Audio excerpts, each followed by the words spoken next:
स्वागत आहे आपल्या सर्वांचं डीप स्टडी या यूट्यूब चॅनलवर। या यूट्यूब चॅनलद्वारे मी तुम्हाला तुमच्या स्पर्धा परीक्षेसाठी व्हिडिओ प्रोव्हाइड करणार आहोत। जर आपण कोणत्याही स्पर्धा परीक्षेचा अभ्यास करत असाल तर तुम्हाला हे व्हिडिओ नक्की उपयोगाचे ठरणार आहे। वळूया आपण आपल्या आजच्या व्हिडिओकडे। बघा, आज मी तुम्हाला दैनंदिन चालू घडामोडी 21 जानेवारी 2022 या दिवसच्या ज्या काही महत्त्वाच्या चालू घडामोडी आहे या सर्व इथे आपण व्यवस्थितपणे पाहणार आहोत। वळूया आपण आपल्या आजच्या पहिल्या क्वेश्चनकडे। बघा, आजचा प्रथम क्वेश्चन, भारतीय भूदलाचे नवीन उपाध्यक्ष कोण झाले? भारतीय भूदलाचे नवीन उपाध्यक्ष कोण झाले? भारतीय भूदल म्हणजे इंडियन आर्मी। इंडियन आर्मीचे न्यू व्हाईस चीफ कोण झाले असा आपल्याला क्वेश्चन आहे। तर इथे आपला राईट आन्सर होणार आहे मनोज पांडे। मनोज पांडे हे भारतीय भूदलाचे नवीन उपाध्यक्ष झालेले आहे। आता इथे बघा, मी ऑप्शन घेतलेला आहे विवेक राम चौधरी। काय ऑप्शन आहे? विवेक राम चौधरी। विवेक राम चौधरी हे कोण आहे? हे इंडियन एअरफोर्स चीफ कमांडर आहे। इंडियन एअरफोर्स चीफ कमांडर कोण आहे? विवेक राम चौधरी। आता इंडियन एअरफोर्स चीफ कमांडर कोण झाले?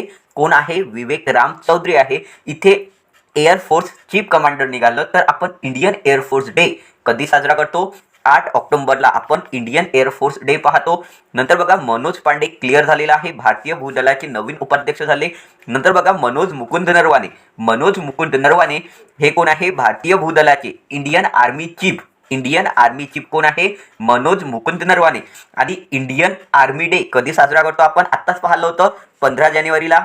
कधी साजरा करतो? 15 जानेवारीला। नंतर बघा, हरिकुमार। हरिकुमार हे नेव्ही चीफ आहे। नेव्हीचे चीफ, इंडियन नेव्हीचे चीफ कोण आहे? हरिकुमार। आता इंडियन नेव्ही डे आपण कधी पाहतो? 4 डिसेंबरला। बघा एक वेळा पुन्हा, भारतीय भूदलाचे नवीन उपाध्यक्ष कोण झाले? मनोज पांडे। विवेक राम चौधरी हे कोण आहे? हे इंडियन एअरफोर्सचे चीफ आहे। आणि इंडियन एअरफोर्स डे आपण कधी साजरा करतो? 8 ऑक्टोबरला। मनोज मुकुंद नरवाने। मनोज मुकुंद नरवाने हे इंडियन आर्मी चीफ आहे आणि इंडियन आर्मी डे आपण 15 जानेवारीला साजरा करतो। हरिकुमार हे इंडियन नेव्ही चीफ आहे। इंडियन नेव्ही चीफ कोण आहे? हरिकुमार। आणि इंडियन नेव्ही डे आपण 4 डिसेंबरला साजरा करतो। आशा करतो व्यवस्थितपणे क्लिअर झालं असेल। नेक्स्ट बघा, सानिया मिर्झा इने संन्यास घेण्याची घोषणा केली, त्या कोणत्या खेळाशी संबंधित आहे? काय म्हटलेलं आहे? सानिया मिर्झा इने संन्यास घेण्याची घोषणा केलेली आहे, त्या कोणत्या खेळाशी संबंधित आहे? तर इथे आपला राईट आन्सर होणार आहे टेनिस या खेळाशी संबंधित आहे सानिया मिर्झा। आता त्यांनी काय केलेलं आहे? संन्यास घेण्याची घोषणा केलेली आहे, आठवण राहणार। इथे बघा, मी ऑप्शन घेतलेला आहे बॅडमिंटन। काय ऑप्शन आहे? बॅडमिंटन। बॅडमिंटनवरून मी तुम्हाला येत्या काही आठवड्यात खूप साऱ्या न्यूज सांगितलेल्या आहे बॅडमिंटनबद्दल। फॉर एक्झाम्पल बघा, बॅडमिंटनबद्दल मी तुम्हाला सांगितलेलं होतं लक्ष्य सेन, ठीक आहे। लक्ष्य सेन याने इंडिया ओपन 2022 जिंकलेला आहे। लक्ष्य सेन याने इंडिया ओपन 2022 जिंकलेला आहे। तसेच या बॅडमिंटनवरून तुम्हाला एक गोष्ट आठवून ठेवायची आहे, तस्मीन मीर ही गुजरातची खेळाडू आहे जी बॅडमिंटन या खेळाशी संबंधित आहे। इने काय केलेलं आहे? इने जी अंडर 19 ची लिस्ट आहे ना, अंडर 19च्या यादीमध्ये पहिल्या क्रमांकावर आहे। ही जागतिक अंडर 19च्या यादीमध्ये ही पहिल्या क्रमांकावर आहे तस्मीन मीर, जी बॅडमिंटन या खेळाशी संबंधित आहे आणि ही भारताची आहे। नंतर बघा, लक्ष्य सेन याने इंडिया ओपन 2022 जिंकलेला आहे। इतक्या गोष्टी तुम्हाला आठवण ठेवायच्या आहे बॅडमिंटनवरून। टेनिस या खेळामधून कोणी संन्यास घेतलेला आहे? सानिया मिर्झा। आताच काही दिवसापूर्वी मी तुम्हाला एक न्यूज सांगितलेली होती, फॉर्ब्सने एक लिस्ट जाहीर केलेली आहे, ज्यामध्ये खेळाडूंच्या यादीमध्ये एक लिस्ट जाहीर केली, ज्यामध्ये खेळाडूंच्या यादीमध्ये कोणता खेळाडू जास्त पैसे कमवतो वार्षिकपणे ती लिस्ट त्याने जाहीर केली। आणि त्यामध्ये पहिल्या क्रमांकावर कोण राहिली? तुमची नाओमी ओसाका। कोण राहिली? Naomi Osaka.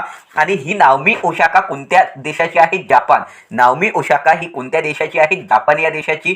जापान या देशाची राजधानी तुम्हाला माहीतच आहे टोकियो, आणि चालन तेथे एन चालतात। नाओमी ओसाका ही पहिल्या क्रमांकावर आहे फोर्ब्सच्या यादीमध्ये। आणि ही यादी कशाच्या संबंधित होती? कोणता खेळाडू सर्वाधिक पैसे कमवतो? आणि महिलांच्या यादीमध्ये प्रथम क्रमांक कोणाचा आहे? नाओमी ओसाकाचा, जी टेनिस या खेळाशी संबंधित आहे।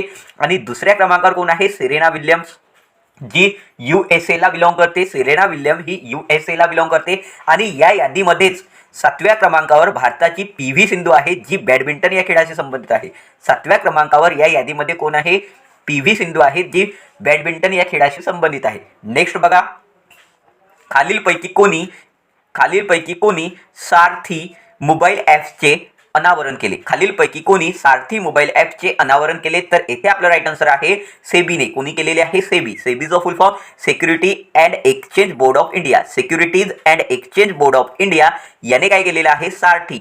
इथे हा वाला आर असा काढलेला आहे. सारथी मोबाईल ॲपचे अनावरण केले आहे सेबीने. आता हे कशासाठी केलेले आहे? त्यांचे जे गुंतवणूकदार राहतात ना, तुम्हाला माहीतच आहे स्टॉक मार्केटमध्ये जे गुंतवणूक करणारे लोक राहतात त्यांना शिक्षण देण्यासाठी, म्हणजे कशा प्रकारे गुंतवणूक करायला हवी, कशी काय करायला हवी या पद्धतीच्या माहितीसाठी सेबीने काय केलेलं आहे? सारथी मोबाईल ॲप्सचे अनावरण केलेले आहे.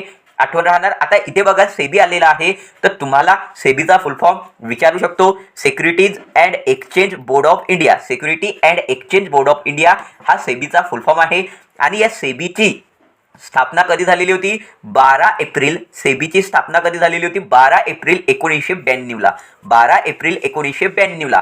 ठीक आहे, सेबीची स्थापना झाली होती. आणि याचे जे मुख्यालय आहे ते कुठे आहे? सेबीचे मुख्यालय मुंबईला आहे. सेबीचे मुख्यालय कुठे आहे? मुंबईला. आणि याचे जे अध्यक्ष आहे ते कोण आहे? अजय त्यागी. कोण आहे? अजय त्यागी हे अध्यक्ष आहे सेबीचे. अजय त्यागी हे कोण आहे? अध्यक्ष आहे सेबीचे. एक वेळा पुन्हा बघा, security exchange board of India याची जी स्थापना आहे ती 12 एप्रिल 1992 ला झाली. मुख्यालय कुठे आहे? मुंबईला. आणि अध्यक्ष कोण आहे? अजय त्यागी. कोण आहे? अजय त्यागी. आठवण राहणार.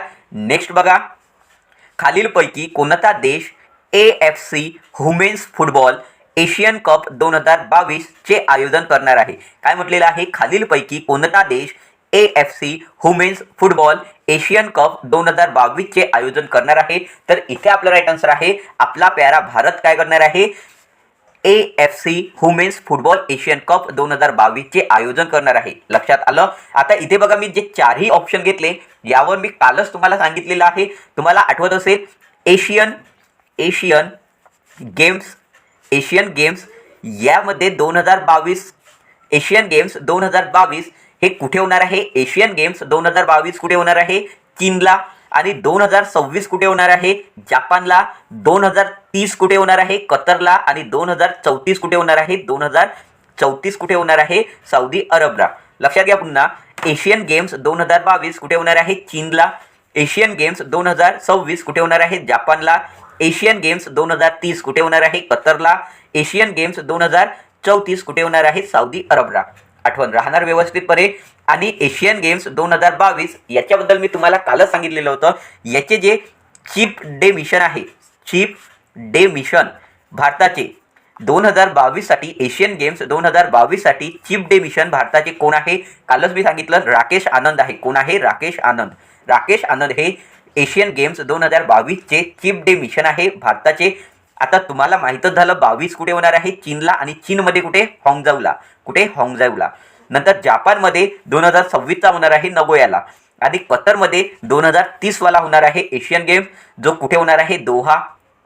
नंतर सौदी अरेबियाला 2034 वाला होणार आहे. सौदी अरेबियाला 2034 वाला होणार आहे. आणि कुठे होणार आहे? रियादला. कुठे होणार आहे? रियादला. चीनची राजधानी कोणती आहे? बीजिंग. चीनची राजधानी बीजिंग. आणि चालन तेथे कोणते चालतात? रेनमिनबी आणि युआन. नंतर जापानची राजधानी टोकियो. आणि चालन तेथे कोणते चालतात? येन. कतरची राजधानी दोहा. कतरची राजधानी दोहा आहे. आणि चालन तेथे रियाल चालतात. नंतर सौदी अरेबियाची राजधानी रियाद आहे. सौदी अरेबियाची राजधानी रियाद आहे. आणि चालन तेथे रियाल चालतात. क्लिअर. नेक्स्ट बघा, 2021 मध्ये भारत आणि कोणत्या देशामधील द्विपक्षीय व्यापार 125 अब्ज डॉलर ओलांडला आहे? 2021 मध्ये भारत आणि कोणत्या देशामधील द्विपक्षीय व्यापार 125 अब्ज ओलांडला आहे? तर इथे आपलं राईट आन्सर आहे चीन सोबत.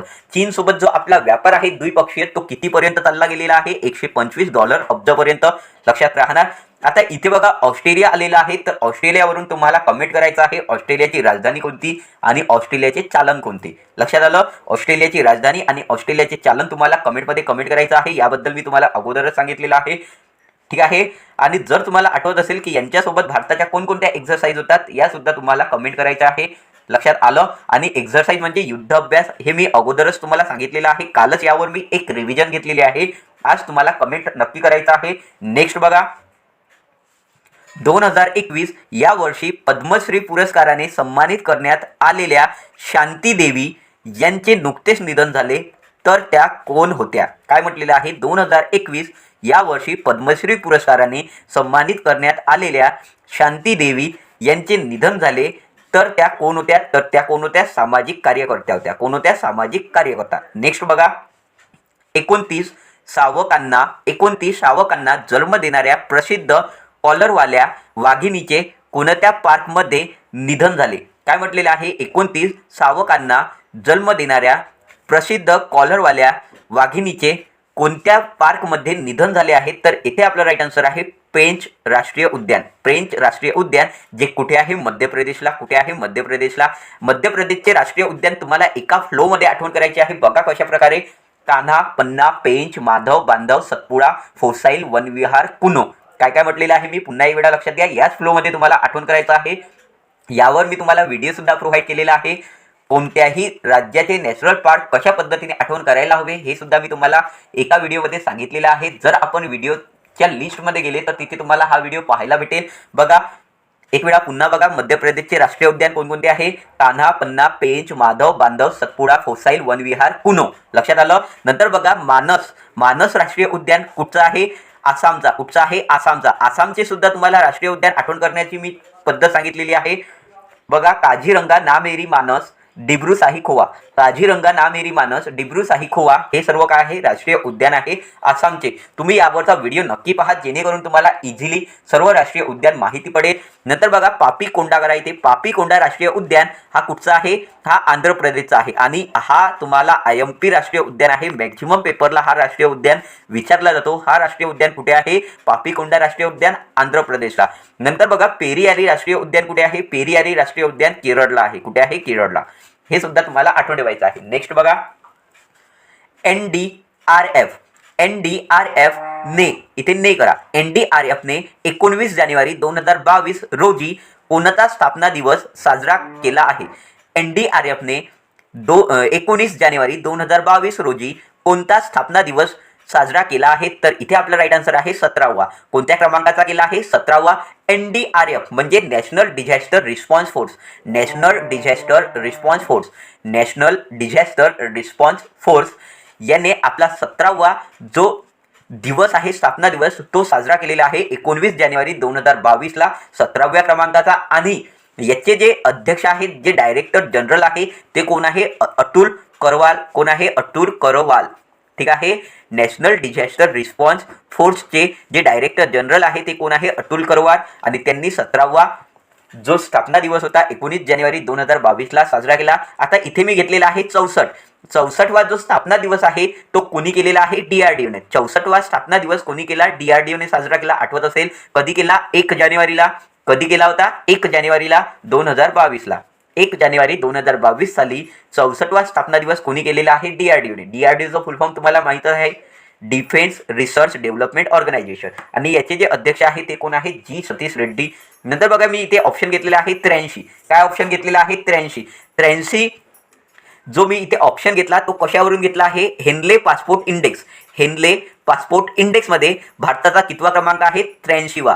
हेनले पासपोर्ट इंडेक्समध्ये भारताचा कितवा क्रमांक आहे? 83वा. आठवण राहणार. आणि या पासपोर्ट इंडेक्समध्ये टॉप कोणी केलेला आहे? या पासपोर्ट इंडेक्समध्ये टॉप केलेला आहे जापानने आणि सिंगापूरने. हे सुद्धा तुम्हाला आठवण ठेवायचं आहे.